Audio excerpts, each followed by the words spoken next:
வணக்கம். இந்த 3 பூக்களில் உங்களுக்கு பிடித்த ஒரு பூவை மட்டும் தேர்ந்தெடுங்கள்.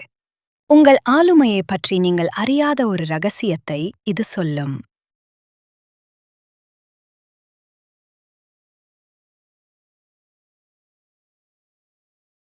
முதலாவதாக, நீங்கள் தாமரையை தேர்ந்தெடுத்தால், நீங்கள் ஒரு ஆழமான சிந்தனையாளர்.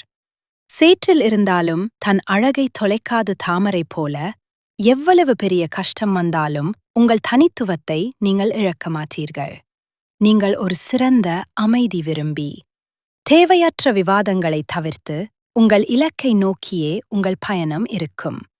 நீங்கள் ஒரு சிறந்த தலைவராக உருவெடுக்க அதிக வாய்ப்புள்ளது. இரண்டாவதாக, நீங்கள் ரோஜாவை தேர்ந்தெடுத்தால் நீங்கள் மிகவும் அன்பானவர். அதே சமயம் அதிக தைரியம் கொண்டவர்.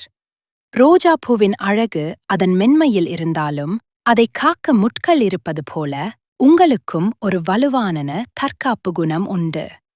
நேர்மைக்கு அதிக முக்கியத்துவம் கொடுப்பீர்கள். உங்கள் கொள்கைகளுக்காக யாரை வேண்டுமானாலும் எதிர்த்து நிற்கும் துணிச்சல் உங்களுக்கு உண்டு. நீங்கள் ஒரு உண்மையான போர் வீரன் போன்ற ஆளுமை கொண்டவர்.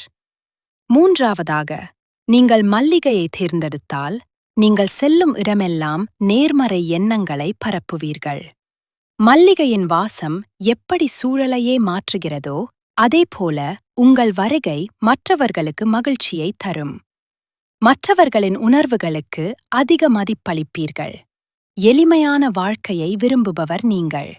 மற்றவர்களுக்கு உதவி செய்வதில் உங்களுக்கு அலாதி பிரியம் உண்டு.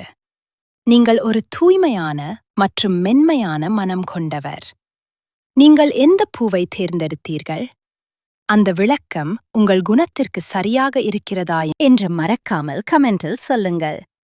இது போன்ற இன்னும் பல சுவாரஸ்யமான ஆளுமை பரிசோதனைகளுக்கு தொடர்ந்து இணைந்திருங்கள்.